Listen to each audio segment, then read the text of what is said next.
Buenas noches, gracias por sumarse al último encuentro de la jornada en el stand de Infobae en la Feria del Libro. Vamos a hablar con Paula Puebla. Antes de empezar con las preguntas, la presento. Paula escribió la novela Una vida en presente y un libro de ensayos que se llama Maldita tú eres, que además tiene un diálogo muy lindo con María Moreno en prólogos que se han hecho mutuamente. Paula es una de esas escritoras, dentro de poco sale un nuevo libro, ahora lo podemos hablar, pero Paula es una de esas escritoras que vale la pena leer, vale la pena leer. Todas las personas que han pasado por aquí, por el stand, son referentes de la cultura, de la literatura, de la política, de la economía, y todas tienen su lugar y su razón de por qué estar aquí. Paula, para mí, es una de las escritoras jóvenes, lo puedo decir porque tenemos una distancia de 10 años, y sobre todo en la literatura es mucho más... La juventud es más laxa, pero Paula es una de las escritoras jóvenes que vale la pena leer y que cambió un poco, estoy seguro, que cambió la manera de escribir desde el lado de lo femenino. Discutamos, debatamos todo lo que digo, pero para mí es así. Así que Paula, para mí es una alegría tenerte aquí en el stand. Gracias por venir. Gracias por invitarme y gracias por decir que soy joven, a mis 38 años. Pues 38 años y no sos joven, no sé. Digo, son joven. Mirá, ahí lo tenemos a Libuel, que es nuestro productor de piso que coincide conmigo. Paula, decía en un momento yo esta idea de pensar la literatura desde el lado femenino. No hablo ni de literatura femenina, ni de literatura feminista. Todos esos géneros o esos nombres son más bien nombres de mercado. Pero sí puedo decir que hay una literatura que está pensado desde un lugar del feminismo o de lo femenino. Digamos que podríamos decir, aún en contra de lo que quisieras pensar, ¿no? Es una fatalidad, naciste mujer. Pero ahí hay algo que se juega. ¿La literatura está preparada para esa mirada femenina que no encaja con el feminismo?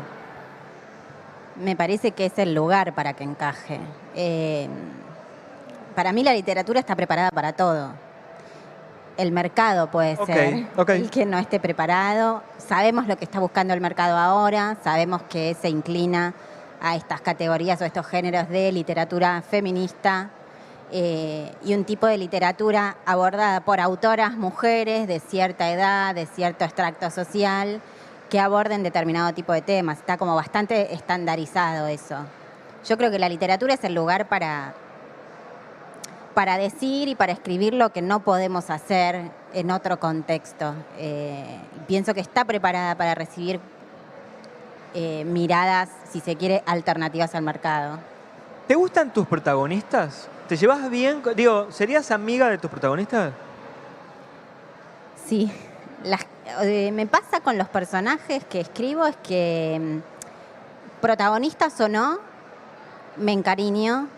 Y por más de que sea un personaje detestable o mala persona o que haga hijaputeces, qué sé yo, en la manufactura de ese personaje me empiezo a encariñar y es un desafío, ¿no? Escribir, inventar un personaje detestable y quererlo. Pero me parece que en esa ambigüedad también se da algo de mucha cercanía. Y mis protagonistas, la de Una vida en presente, María Guevara, la quiero, la abrazaría, le daría mucho cariño, le haría un guiso. Y bueno, la protagonista que se viene ahora en el libro que va a salir pronto, también tienen esta cosa de que dan ganas, a mí me dan ganas de abrazarlas. ¿Cómo es la relación entre un libro de novela y un ensayo? ¿Qué contás? Hagamos un poco de, por lo menos, lo que sea consciente, ¿no? ¿Qué te interesa contar desde el libro de la novela y qué visibilizás más o menos desde un libro de un ensayo? Me interesa meterme en los asuntos del poder. O sea, me interesa una mujer ejerciendo el poder, ejerciendo un lugar protagónico, ejerciendo un lugar difícil, una posición difícil, tomando decisiones que muchas veces pueden ir en contra de los eslogans, las pancartas, los panfletos, los manifiestos y qué sé yo. Es muy distinto escribir novela y escribir ensayo. Primero, comercialmente, estamos en la feria, podemos hablar de mercado tranquilos. Comercialmente, un ensayo se vende, no sé, se puede vender 10 veces menos o mucho menos que una ficción. Pero me parece que en las dos zonas, en la zona de la ficción y en la zona del ensayo, exploro los mismos temas, solo que uno está revestido como todo ese universo inventado y el otro, bueno, es más argumental, más, de hacer entrar en discusión posiciones de otros autores, eso. ¿Cómo tallerías un libro? En uno tenés, por ejemplo, digamos, los dos libros salieron por una editorial muy linda, muy 17 pensada, grises, sí. que es 17 Grises. Tiene un catálogo muy trabajado y tiene un gran editor. Sí, Pero el Maxi. editor llega al momento final. Sí. No los talleríe los libros. No, fueron como... La novela fue un proceso de cero. El grado cero de la escritura, de mi escritura, fue ese. Escribí un par de capítulos que sí los vi con alguien y yo no sabía si había un libro o qué había. Y bueno, y me enganché y entré como una especie de torbellino. Y dije, bueno, esto me está llevando para algún lado. Y la novela sí tuvo poca edición. En los ensayos eran artículos que fui compilando, que fui reescribiendo, que eso sí salían en revista Paco, en revista Playboy. Hubo artículos que escribí especialmente para el libro, pero fueron procesos. Eso sí, el proceso fue muy distinto entre un libro y otro. Ahora, un ensayo que sale en un libro digital, en una revista digital, como vos mencionás la revista Paco, esa revista digital tiene un efecto inmediato. En Playboy no es así. En Playboy tal vez ni siquiera podés ver del todo el efecto. Sí, es como, bueno, mandás la nota, mandás el artículo, lo recibe tu editor, te contestará algo, discutirás algo y después es la largada a un universo. Pero es parte de la circulación de las ideas en lo escrito, ¿no? Como en el momento en que entregás ese texto, ya deja de ser tuyo. Y es más, no sé si es más de los demás que tuyo, pero ahí entra como en una zona de discusión, de debate. Te voy a llevar a la discusión. Lo que pasa es que hablar sobre discusión de feminismos, que está muy bien hablar sobre distintas cosas, y no sé si soy el más indicado, siendo un varón, digo, pero hablar de discusión de feminismos le da a la literatura un cariz como de utilitario, ¿viste? Y me parece que no es así. Pero en todo caso, se puede armar un debate con un libro, ¿no? Y me gustaría preguntarte cómo pensás en ese debate, poniéndole todas las comillas a la literatura, ¿no? A mi debate, mis ideas, mi intención, todas las comillas le podemos poner a eso. Pero ¿cómo te gusta que el libro intervenga? Es interesante la pregunta. No tengo una posición tomada acerca del nivel de intervención de un libro. Yo no sé si un libro tiene verdadera intervención política en el sentido de que para mí un libro no modifica la realidad. O sea, eso por un lado, la realidad estructural, ¿no? Los problemas estructurales. Yo puedo escribir mucho sobre feminismo y tener mis 10 libros sobre feminismo y eso no va a hacer que las mujeres estén en una posición de menor desigualdad. Puedo intervenir e introducir temas y debates. Pero por otro lado, ¿no? Si me pongo a pensar más del lado del autor, de la autora, uno siempre tiene como esa cosa de que, bueno, esto que yo voy a escribir en alguna cabeza va a ser alguna especie de cortocircuito para que esa persona pueda pensar este tema desde otro lugar. A mí lo que me interesa es eso, es discutir con mi época, para darle la razón a mi época. No sé, me parece como algo muy autocomplaciente y no me interesa a mí eso, me interesa como los chispazos entre la literatura y la política, como bueno, a ver qué puede salir de ahí. Literatura, política y una juventud irreverente. Y ahí tenemos la tercera pata, la de la juventud irreverente. ¿Cómo se ve esa juventud irreverente? O en todo caso, ¿cómo se ve esa juventud rebelde, si querés, en los libros? ¿Es el sexo? ¿Es el dinero? ¿Es el poder? ¿Desde dónde manejás la parte, puedo decir una palabra como subversiva? Sí, podés decir subversiva.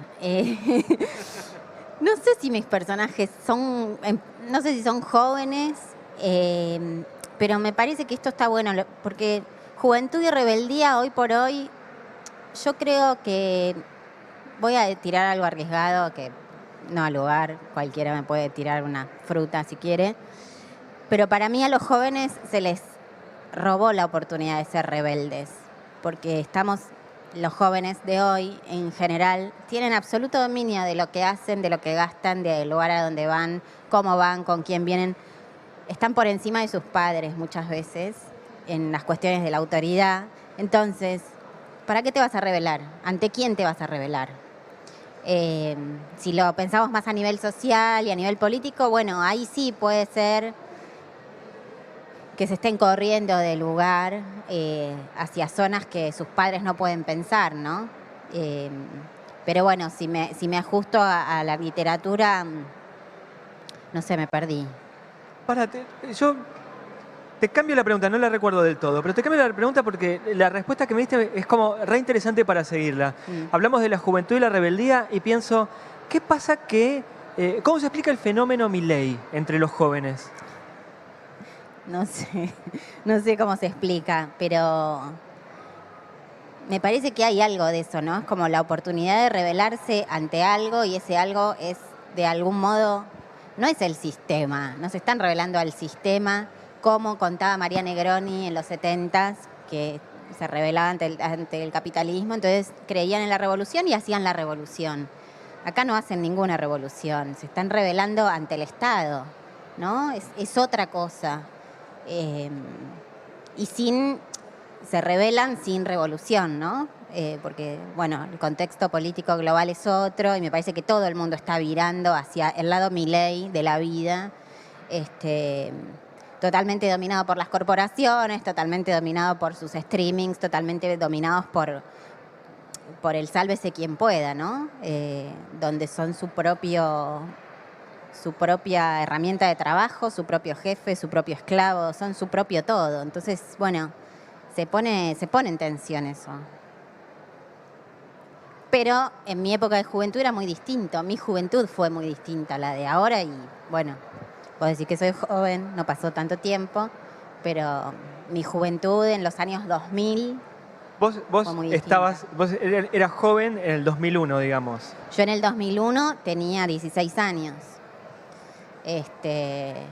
Y sí, estábamos en ese bache de nuestra historia. Yo creo que hay como generaciones que se pueden identificar. Mi juventud fue en la hiperinflación del 89. La tuya fue también en un quiebre económico, pero como siempre la economía en la Argentina se explica desde el lado social, económico, las dos cosas. Hoy no hay hiperinflación, no hay un quiebre y aparece una figura como Milei, ¿no? Es singular la generación actual de la juventud, ¿no? Sí, es singular y me parece singular también desde el manejo del poder y de la autoridad, eso, como muchas veces se posicionan ante sus padres, yo nunca antes vi los manejos de la juventud y sus libertades como los veo ahora. No sé si es por la influencia de la tecnología, que tienen todo al alcance de una mano, de un clic, de un dedo, tiene el mundo a sus manos.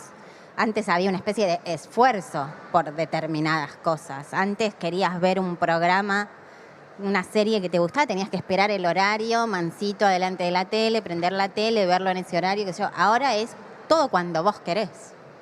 Y ese todo cuando vos querés, obviamente tiene repercusiones en el resto del carácter y en el resto en cómo te comportás ante el otro, ¿no? Con los demás. Antes yo te hablaba de feminismos y te decía que yo no sé si soy el indicado para preguntar sobre. Y la pregunta tiene como una segunda parte. Hay ciertas preguntas que un hombre hoy ya no le puede hacer a una mujer, que un periodista varón no le puede hacer a una escritora mujer. Hace poco, en Infobae, María Belén Marinone le hizo una entrevista a Florencia Bonelli, que es una escritora romántica, que en su literatura hay muchas escenas de sexo, y le preguntó si se calentaba cuando escribía. Y yo pensaba, cuando leía la entrevista es muy buena y vale la pena verla, pero leerla y verla porque está grabada, ¿no? Pero pensaba, si yo hiciera esa pregunta, seguramente me cancelarían. Entonces, la pregunta es, ¿cuáles son los límites hoy en la era de la cancelación que un hombre no puede pasar? Y los límites están escritos en el aire. Es como una especie de nuevo oxígeno donde el hombre está llamado a una especie de eso, de estar midiéndose todo el tiempo, estar quizá tirando sus riendas para atrás para no excederse con una pregunta. A veces lo logran exitosamente y otras veces no. Pero sí, es un tema muy difícil de abordar. Para mí la cultura de la cancelación es directamente una estupidez. O sea, lo que es escrito y lo que es filmado y lo que es una producción artística no tiene por qué responder a los parámetros que ponemos para relacionarnos en la vida, entre comillas, real. Para mí, por el contrario, la literatura, el cine, la música es el espacio donde podemos hacer cualquier cosa y donde esa cualquier cosa no tiene que estar leída con el prisma de cómo leemos lo social, cómo leemos lo vincular. No sé qué decirte, me gustaría poder darte una solución, pero yo no escribo esas reglas y estoy bastante en contra de esas reglas, ¿no? Porque estamos hablando de literatura, no estamos hablando de yo, Paula Puebla, y vos, Patricio Zunini. Estamos hablando, si me preguntas algo del sexo y de la literatura, te puedo contestar como escritora, ¿no? Como, bueno, no sé qué habrá contestado Florencia, pero bueno, son temas. No hay que tomar todo tan a pecho para mí. Te hago la última pregunta. La respuesta fue que no. Que ella escribía y no se calentaba, decía, pero que le gustaba que se calentara el resto. Y eso me da también una idea para preguntarte con la distancia con la que vos escribís. Digo, un escritor no escribe con el sentimiento a flor de piel, ¿o sí? No. Un escritor se encuentra ante muchos problemas que el lector no ve porque obviamente recibe como el producto terminado. Pero son problemas técnicos, son problemas de cómo tramita sus estados de ánimo para que ese estado de ánimo no repercuta tan directamente sobre lo que está escribiendo. Quizá el autor está deprimido, sin trabajo y sin bañarse hace una semana, pero está escribiendo un capítulo donde hay una fiesta y bueno, eso son trámites y son gestiones de las emociones que se hacen todo el tiempo, ni hablar de la cuestión técnica. Y la distancia que yo pongo, no sabría decirte, pero es bastante grande, porque estoy como concentrada en otra cosa. Estoy concentrada en tratar de edificar una historia y que esa historia pueda conmover a alguien, pueda calentar a alguien, pueda hacer enojar a alguien, pueda causarle algo a alguien. César Aira dice en Lugones, la escritura en realidad es tratar de resolver obstáculo a obstáculo hasta que se llega al punto final, ¿no? Absolutamente. Es como, bueno, me voy a inventar un problema, porque nadie te está obligando a escribir nada. Nada de lo que escribimos altera la realidad, ni es una imposición, lo escribimos porque nos gusta, porque no podríamos hacer otra cosa, pero bueno, es un problema tras otro. Bueno, y ahí yo puedo decir, cuando uno lee un libro como vos, como los tuyos, quiero decir, uno va buscando tal vez reconocer a esa figura que conocen los medios públicos, en las redes sociales, etcétera, pero vos no escribís con tesis. O sea, tu literatura es literatura.